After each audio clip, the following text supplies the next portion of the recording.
And continuing calls for a safer way to get to school in St. Johns County. Thank you for joining us. I'm Riley Phillips. Liberty Pines Academy parents are calling for a change after a car crash on St. Johns Parkway Friday sent one person to the hospital in critical condition. Our Zach Wilcox spoke with neighbors in the nearby St. Johns Forest neighborhood and joins us now in our studio. And Zach, several Liberty Pines students saw that crash. Yeah, Riley, happened right when school was letting out. Kids were, from kindergarten up through 8th grade, were riding their bikes home. They were walking home, and we reported on a handful of crashes near the same spot where 9B and St. Johns Parkway meet, and they have parents renewing their request for a school bus. I actually had just picked him up from school too, his preschool. Elaine Saman is used to battling school traffic when she goes to get her son John from preschool, but Friday she saw something she wasn't expecting.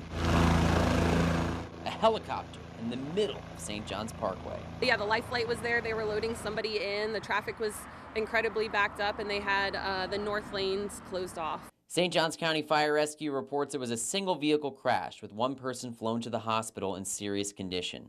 The crash was just 2 trees down from where a cross stands, memorializing a 20-year-old passenger killed in a crash in 2015. There's a car crash right outside of the neighborhood. And a neighbor sent me video of this crash in March, right across the street at the entrance to St. Johns Forest. Makes me cringe when I see accidents like this and think about these small kids and the potential of what could actually happen. Jack Frost says he sees hundreds of kids walk from St. Johns Forest to Liberty Pines Academy on a daily basis. Part of the neighborhood is within 2 miles of the school, which means by Florida law, St. Johns County Schools is not required to provide a bus.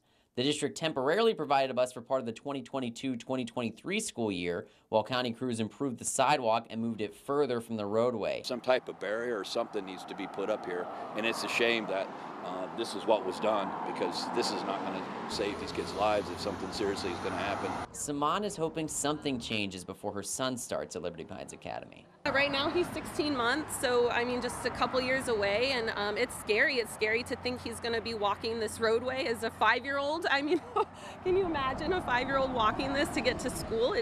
It's crazy and it's unsafe.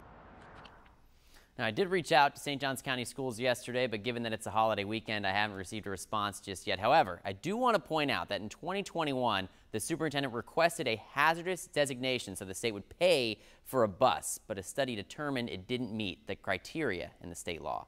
Zach Wilcox, First Coast News, on your side.